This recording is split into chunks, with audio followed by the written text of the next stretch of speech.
사랑하는 성도 여러분, 오늘 하루도 수고 많으셨습니다. 오늘도 날씨가 꽤나 추웠습니다. 하지만 이 매서운 추위로 우리 앞에 놓여있는 봄의 기운을 막을 수는 없을 것입니다. 그와 마찬가지로 이미 우리 앞에 펼쳐진 하나님의 봄볕 같은 은혜로 우리의 영혼이 위로받기를 소망합니다. 이스라엘 역사에서 이집트로부터의 탈출은 다른 어떤 사건보다도 더 이스라엘이 하나님을 그들의 구속주로, 즉 그들을 선택하고 구원해서 그 자신을 위한 백성으로 만든 구속주로 예배하는데 큰 영향을 미쳤습니다. 신구약 전체에서 이스라엘 역사의 다른 어떤 사건보다도 출애굽 사건에서 하나님의 궁극적 목표를 더 분명하게 또한 더 자주 표현하고 있습니다. 이것이 오늘 다룰 내용의 초점입니다. 출애굽에서 표현된 하나님의 목표는 출애굽 이야기 그 자체에 깊이 뿌리 박혀 있습니다. 우리는 출애굽에 대한 하나님의 궁극적 목표가 이스라엘 역사 내내 그리고 신약 성경에까지 표현되고 있는 것을 살펴보게 될 것입니다. 이스라엘 역사를 살펴보면 하나님의 궁극적 목표가 출애굽 이야기에서 무척 강조되고 반복되는 이유들 중 하나는 바로 이 이야기에서 하나님이 다른 모든 신들과 구별되는 유일무이한 이름 여호와를 드러내시기 때문입니다. 여호와는 구약 성경에서 이스라엘의 하나님을 지칭하는 것으로 6,800번 이상이 나옵니다. 이 이름의 계시 자체가 출애굽의 목적과 더불어서 하나님이 누군지 그 본질과 그분이 어떻게 알려지길 원하시는지를 전달하기 때문입니다. 다시 말해서 여호와란 이름이 존재하는 부분적인 이유는 그 이름 자체가 이스라엘 역사에 나타난 하나님의 모든 행위의 목표를 표현하고 또한 우리가 살펴볼 것처럼 세계 역사에 나타난 그분의 모든 행위의 목표도 표현하기 때문입니다. 이 점을 알기 위해서 출애굽 이야기를 그 역사적 배경 속에 두고 이어서 그 사건을 좀 더 자세히 살펴보겠습니다. 오랜 세월에 걸쳐 이스라엘 백성, 하나님의 택한 백성은 이집트에서 외국인으로 살았습니다. 그리고 오랫동안 그들은 노예 취급을 받아왔습니다. 이제 하나님이 그들을 구출할 때가 다가온 것입니다. 한 유대인 자녀가 태어나서 모세라는 이름을 받습니다. 그 아기는 섭리에 따라 죽음의 문턱에서 바로의 딸에 의해 구출을 받아 이집트 왕국에서 양육됩니다. 성인이 되자 그는 자신의 동족을 지키려다가 한 이집트 사람을 죽여서 미디안으로 도망칩니다. 거기서 하나님이 불타는 덤불에서 그에게 나타나셔서 그가 하나님의 백성을 속박에서 해방시키려고 선택받은 도구라고 말씀하십니다. 이제 내가 너를 바로에게 보내어 너에게 내 백성 이스라엘 자손을 애굽에서 인도하여 내게 하리라. 당연히 모세는 깜짝 놀랐습니다. 그러면서 뒤로 물러섰습니다. 모세는 이렇게 반응합니다.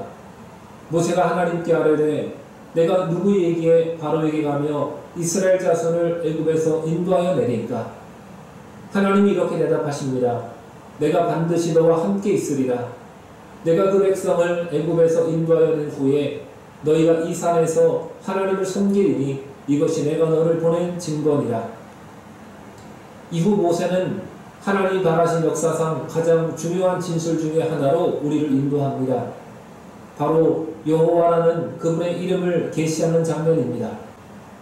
모세가 하나님께 아뢰되 내가 이스라엘 자손에게 가서 이르기를 너희의 조상의 하나님이 나를 너희에게 보내셨다 하면 그들이 내게 묻기를 그의 이름이 무엇인가 하리니 내가 무엇이라고 그들에게 말하리이까? 하나님이 모세에게 이르되 나는 스스로 있는 자이니라. 또 이르시되 너는 이스라엘 자손에게 이같이 이르기를 스스로 있는 자가 나를 너희에게 보내셨다 하라. 하나님이 또 모세에게 이르시되 너는 이스라엘 자손에게 이같이 이르기를 너희의 조상 하나님 여호와 곧 아브라함의 하나님, 이삭의 하나님, 야곱의 하나님께서 나를 너희에게 보내셨다 하라. 이는 나의 영원한 이름이요 대대로 기억할 나의 칭호니라. 여기서 하나님이 그 자신에 대해 말하는 내용은 세 가지 측면이 있습니다. 첫째, 출애굽기 3장 14절에서 하나님이 모세에게 나는 스스로 있는 자이니라 그렇게 말씀하셨습니다. 그분이 사실상 이렇게 말씀하신 것입니다. 내가 나의 이름에 관심을 품고 나를 이집트나 바벨론이나 팔레스타인의 많은 신들 사이에 줄 세우기 전에, 그리고 내가 나의 이름으로 온갖 상상을 하기 전에, 그리고 내가 과연 아브라함의 하나님인지 내가 의아해하기 전에, 그 모든 것 이전에 나는 스스로 있는 자라는 말로 깜짝 놀라거라. 다시 말하면 내가 내 이름을 듣기 전에 다른 모든 존재와 구별되는 나의 유일무이하고 절대적인 존재를 이해하라는 것입니다. 이것은 모든 것의 토대를 이루는 첫 번째이며 또한 무한히 중요한 진리입니다. 두 번째, 너는 이스라엘 자손에게 이같이 이르기를 스스로 있는 자가 나를 너희에게 보내셨다 하라고 덧붙이십니다. 여기서도 그분은 아직 모세에게 그의 이름을 말씀하지 않으셨습니다. 그분은 나의 존재, 나는 스스로 있는 자이다와 그의 이름 여호와 사이에 다리를 놓고 계시는 것입니다. 여기서는 단지 그의 이름의 자리에 그의 존재에 관한 진술을 넣고 있을 뿐입니다. 이스라엘 지도자들에게 스스로 있는 자가 나를 너에게 보내셨다 하라.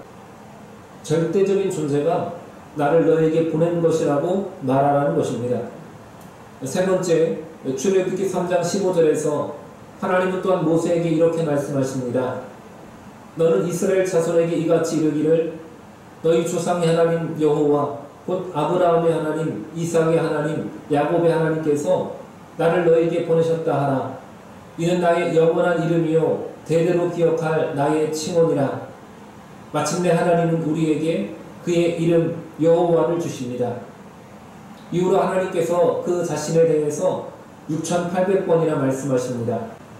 하나님의 이름은 하나의 메시지입니다.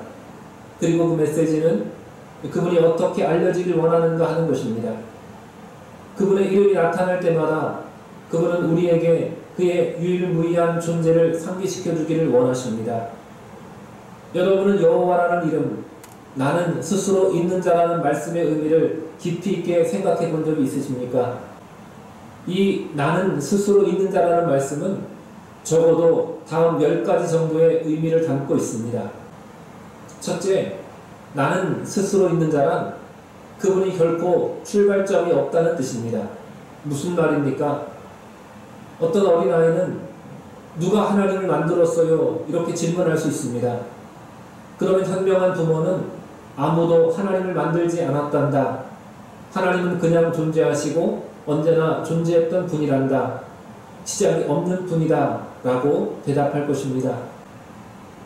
두 번째, 나는 스스로 있는 자란 그분은 결코 끝이 없는 분이라는 뜻입니다. 만일 그분이 존재하게 된 순간이 없었다면 그분은 존재를 상실할 수도 없습니다. 절대적인 존재이기 때문입니다. 그분은 현재 존재하는 그대로입니다. 존재의 바깥에 갈 곳이 없습니다. 하나님은 유일한 분이십니다.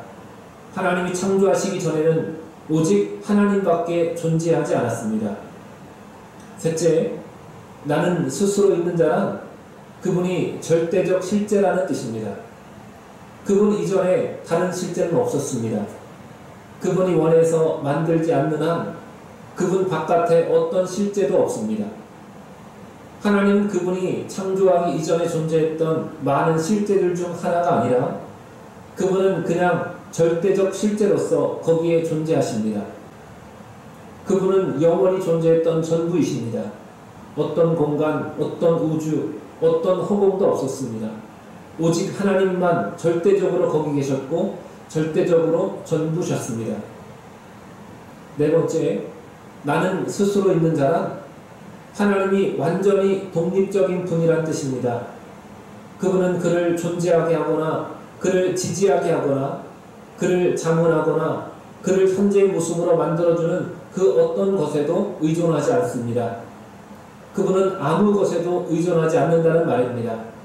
그분은 절대적인 존재입니다. 다섯 번째, 나는 스스로 있는 자란 하나님이 아닌 모든 것이 그분께 전적으로 의존한다는 뜻입니다. 하나님이 아닌 모든 것은 부차적이고 의존적입니다. 온 우주는 완전히 부차적입니다. 1차적인 존재가 아니라는 뜻입니다. 우주는 하나님에 의해 존재하게 되었고 또한 매 순간 하나님이 그것을 존재하게 하겠다는 결정에 따라 존재하고 있는 것입니다.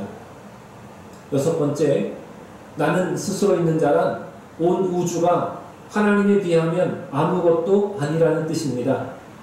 의존적인 실체와 절대적이고 독립적인 실제의 관계, 그림자와 그 실체의 관계, 메아리와 천둥 소리의 관계, 물거품과 대양의 관계와 같은 것입니다.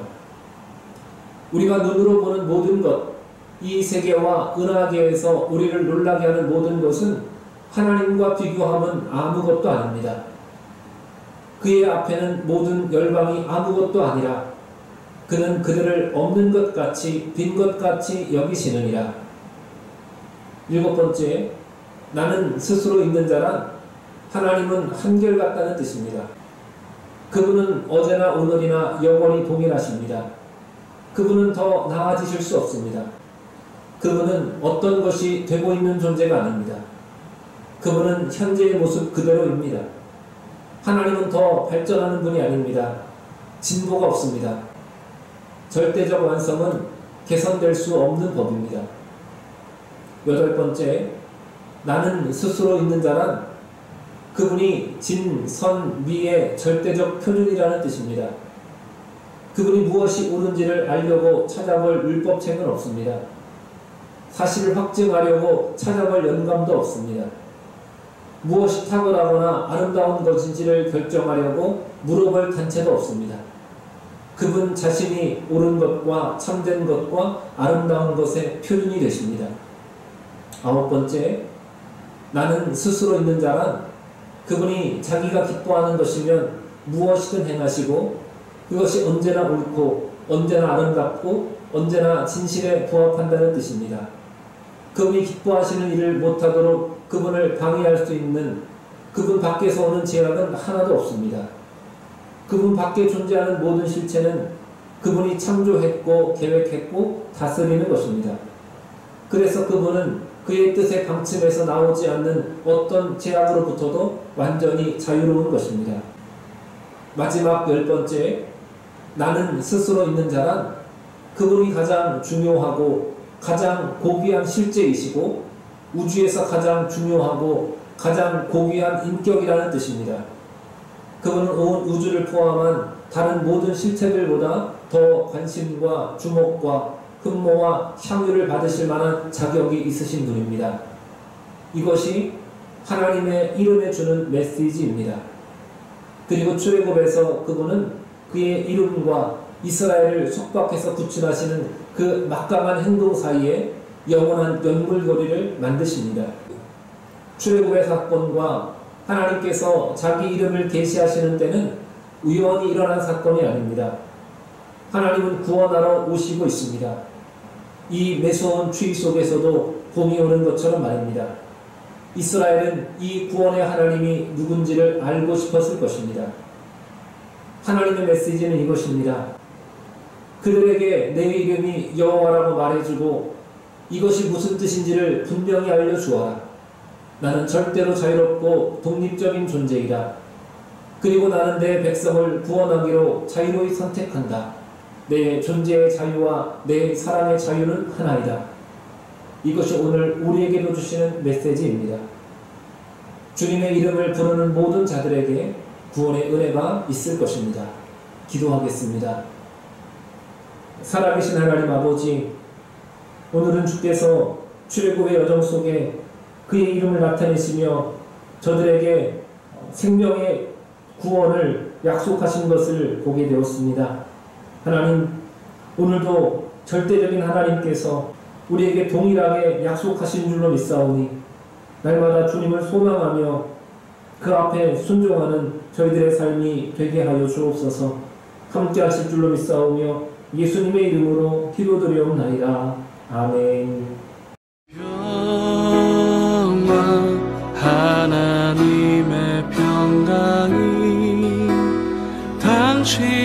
삶에 가득하기를 축복합니다.